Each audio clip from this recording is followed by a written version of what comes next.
ఉదయకాలపు శుభములు ఆశీర్వాదములు దేవుని నుండి మనందరికీ కలుగును గాక. మార్కు సువార్త 1వ అధ్యాయం 35వ వచనములో చూస్తే, ఆయన పెందల కడనే చీకటి ఉండగానే యేసు ప్రభుల వారు లేచి కొండలకు వెళ్ళి ప్రార్థించినట్లు మనం ఆ వచనములో చూడగలం.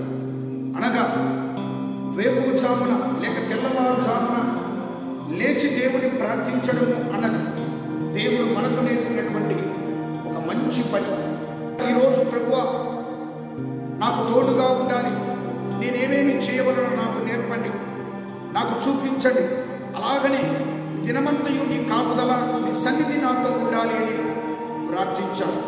యేసు ప్రభుల వారు పగలంతయు సువార్త చేయవలనంటే తెల్లవారుజామున ఆయన ప్రార్థన చేసి తండ్రి వద్ద నుండి పొందినటువంటి ఆజ్ఞలను భూలోకములో సువార్త ద్వారా అనేకులకు ప్రకటించి అనేక రోగులను బాగు చేసి తిరిగి దేవుడు చేసిన అనగా తండ్రి అయిన దేవుడు చేసినటువంటి సహాయకం సాయంకాల సమయంలో కృతజ్ఞత చెల్లిస్తూ ప్రార్థించేవారు యేసు ప్రభుల వారు.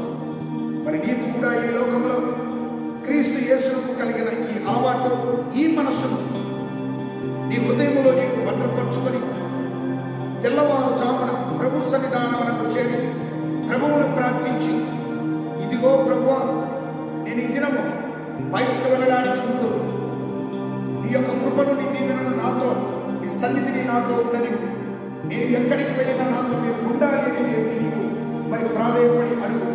మరి అనేక మంది అనేక రీతిలుగా మరి చేతి వృత్తి పనులకు వెళుతుంటారు, ఉద్యోగాలకు వెళుతుంటారు, చిన్నపిల్లలు స్కూళ్ళకు వెళుతుంటారు, మరి యవనస్తులు కాలేజీలకు వెళుతుంటారు, ఉద్యోగాలు చేసేవారు కోర్టులకు వెళుతుంటారు. అనేక సమస్యలతో ఉన్నటువంటి పనులు, అలాగనే చేతి వృత్తులకు ఆహారం కొరకు పనులు, ఇవన్నీ చేసుకున్న వారికి దేవుని సహాయత కావాలని తెలిసి ఆ సహాయం ఇమ్మని దేవుని అడిగి ప్రతి పనిలో నీవు విజయము పొందాలి అంటే ప్రార్థనతో నీవు ప్రారంభించి విజయము పొందు. విజయము పొందిన తర్వాత